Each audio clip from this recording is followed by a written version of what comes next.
I know people love to point out that sometimes I'm overly positive in my videos, or I'm not critical enough of Wizards of the Coast with certain things. So if you're one of those people, you're going to like today's video, because this bonus sheet that we are getting with Spider-Man is, quite frankly, terrible. And I'm very upset about it. I'm going to tell you why. But I think for a set that I was already not super excited about, I was hoping the bonus sheet might at least offer some decent incentive from a reprint perspective, and I am very much not getting that vibe from this. So let me first say that I understand that not every product is going to be for everyone. So if you like this, I'm not intending to shit on the set as a whole, but rather talk about a few fundamental issues with the bonus sheet that I have, largely with the way they've constructed it and how many cards they've used from this bonus sheet that they've already used very recently on other bonus sheets.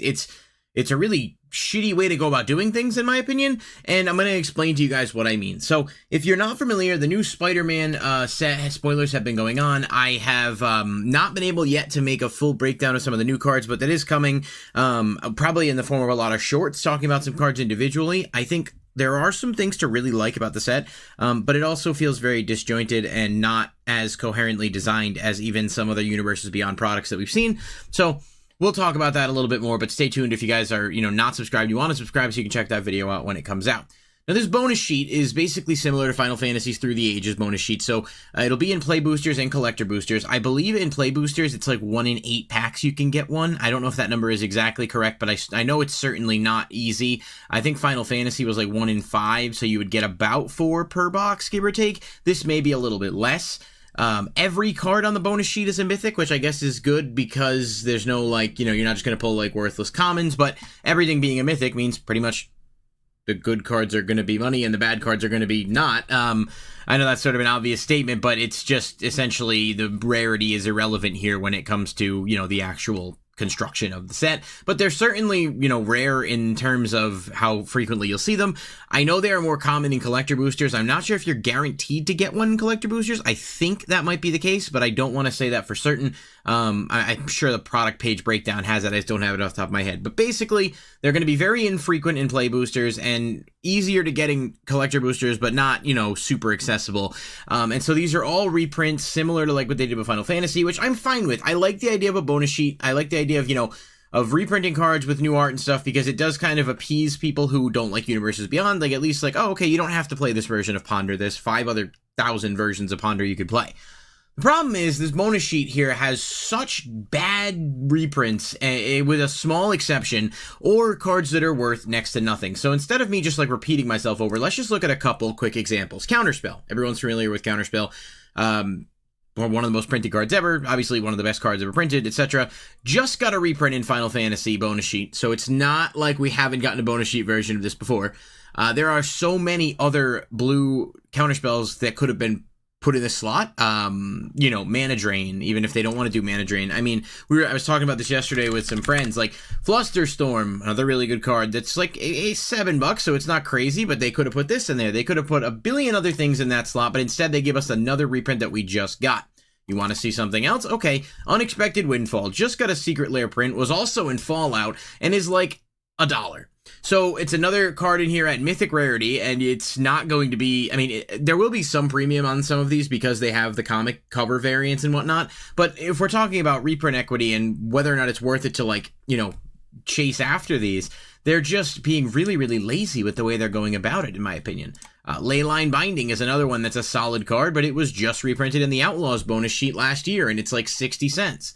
The thing that bothers me so much about a lot of this is that they could be putting other things in the slot.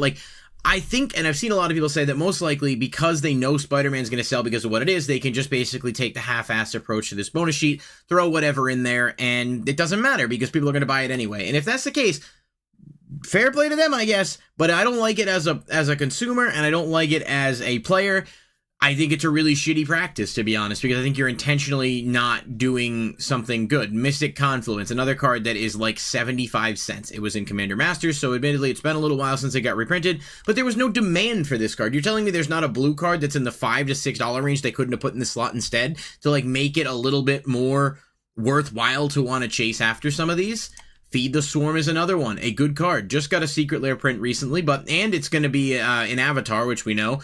But here we go, another card that's like less than $1 that's been printed a bunch of times lately, and you can pull it as a mythic, and you're, you know, super hard to get bonus slot out of a set. Like, I want to say that I understand more than anything that buying singles is always the way to go, and that's what I generally do unless I'm opening product for the channel or whatever. But you have to think of it from the perspective of the general person. If the general person is looking at a product trying to determine if they want to buy it to rip, because at the end of the day, there has to be people ripping product open, otherwise the game wouldn't exist, right? Like, there has to be consumers buying product, opening it, whatever. How are you enticing people to want to spend their money chasing after this product with the worst possible reprints you could put in here? Rite of Replication just got reprinted in Final Fantasy Commander decks, just got reprinted in Tarkir Commander decks. It was in Foundations as a rare. It's like less than 50 cents, and we're getting it here as a bonus sheet card. Again, you're telling me they couldn't have put something in this slot like Mystic Remora, or something that's like decent, but, you know, not super expensive, still worthwhile enough where you could like include some things in here that are actually worth chasing after. There's a ton of cards I could give this example for. Ponder, again, a good card. And honestly, Ponder's one I'd be willing to forgive if the rest of the set was a little bit better, because I know it's just generically really strong, but it obviously has some really cool printings like the secret layers and stuff. But like, why is this in here instead of something else? Like, what is going into the decision making here? Iron Spider is another great example. This is a reskin of Alibu Ancient Witness. That's what that card looks like if you're unfamiliar. It just got reprinted in the Edge of Eternity's Commander decks, and it's like less than 50 cents. So you're chasing it out of here. This version will probably be worth a few bucks more because, again, it is from the bonus sheet, it is mythic, and it does look sick. But there are so many other things you could have chosen here that would have been more in demand while still keeping the quote-unquote, you know, reprint equity that is so precious to them. And look, I am not somebody who is completely against reprint equity. I know you'll get people who will comment and say, everything should be the same, reprint or whatever. I don't subscribe to that school of thought, because I just understand after doing this for so many years that there is going to be that, there needs to be that supply and demand, but there are limits and things within moderation, right? More reasonable ways to go about that stuff. And again, I could just sit here and point a bunch of other cards, and you kind of get the point I'm making, right? Thrill of Possibility, another good example, actually. This card is like 10 cents. It's common in Foundations. It was in Middle-earth. It was in Phyrexia. I mean, there's no demand for this card. There's so many other cards that are red that you could have put in this slot, and I'm not saying that they have to be like $50 reprints. It's you know, in fairness, right, there are a couple of decent reprints in here. Heroic Intervention is solid. It's always good to see that. Arachnogenesis, I think this is actually kind of okay. It's not worth a ton, but it used to be, and it's still fairly scarce. And I think this is one of those cards that, like, if it didn't get a reprint with a bunch of new spiders coming out, it could have started to go up. So I can kind of forgive that, because it's not like they've, you know, regurgitated it 1,000 times. Shock, like, seriously, Shock. Imagine this is the bonus sheet card you pull. Like, how, like, that's just, unless you're a fan of the cover, which, like, in that case, just buy the single. But, like, why is Shock in here? Why is Shock, which is a common that's available in a billion different products, here on this bonus sheet? It's also in the main set. Like, this is lazy, and it's just not a good way to do a sheet. And, you know, I guess Reanimate's one that it's like, okay, it's, you know, it's the Reanimate kind of is a little bit of a hypocritical one on my part, because I understand it was in the breaking news. But Reanimate is generically one of the best cards for black, and every copy does rise over time. This is a sick variant cover. I think Reanimate you can kind of make an exception for, because at least it's playable, and at least it still has some value. You're not going to be mad pulling a Reanimate, right? Because there is going to be playability for it, but also a demand for it. But you're looking at all of these different cards, just some of the ones I'm going through, and I'm going to talk about the few positives in a second, just to be fully transparent here. But, you know, Hex is another one, you know, 20 cents. You, like, even with the art premium, these are just the laziest choices of cards to put in here. Spider-Gwen, people are going to love this. This card's going to do really well. Najila, decent card. It does have value, right? But it was just on the Final Fantasy bonus sheet. Like, there's just so many, like, design flaws in the set with the way they're putting it together, because they're not even trying. They're not even trying to hide the fact that this is a product that they're being lazy with, and it's just really upsetting to me. Parallel Lives obviously is a good reprint, yes, so they're not all bad. This was in Wilds of Eldraine. It's been almost 2 years. It's starting to go back up. Okay, the art's kind of cool. It's not my favorite, but it's whatever. I can at least understand people that are excited about that. You know, there are a couple of good cards in here. Mindbreak Trap, decent, you know, but was also in the Outlaws bonus sheet a year ago and in Mystery Booster, so where's our creativity? What are we doing here in terms of, like, switching things up a little bit? I wouldn't mind it so much if it was just like a couple of cards that were reprints, but the majority of this bonus sheet set is bad, and everything is mythic. So you don't even, it's not even like you have equal odds of pulling everything, essentially, as far as we know. Opposition Agent, obviously another example of a really good card. It's like $30. It's strong, it looks cool. So I just want to point those out because I know people are going to say, well, there are some good cards in there. And yes, there are a couple. But looking at the full size of the bonus sheet, which currently has 36 cards, unless the next little bit of them, the rest of the bonus sheet ends up being fucking mind-blowingly good, I am significantly disappointed by this right now. And I want to be excited about it because I think a good bonus sheet can boost a set like we saw with Edge of Eternities where we had the lands and stuff. But this is... The art is cool on a lot of them, and I know people are going to like it for that. And that's awesome, because if you're a collector, you should be able to buy some of these singles without having to spend a ton of money. There will definitely be a couple that are expensive, for the record, obviously. But they're super cool. But this just because they're cool and just because the ability to get them as singles exists doesn't mean that the actual construction of this bonus sheet does not suck. It's lazy, it's redundant, and again, unless they throw some crazy reprints, in which case, if they do, I'll, eat my hat, if you will.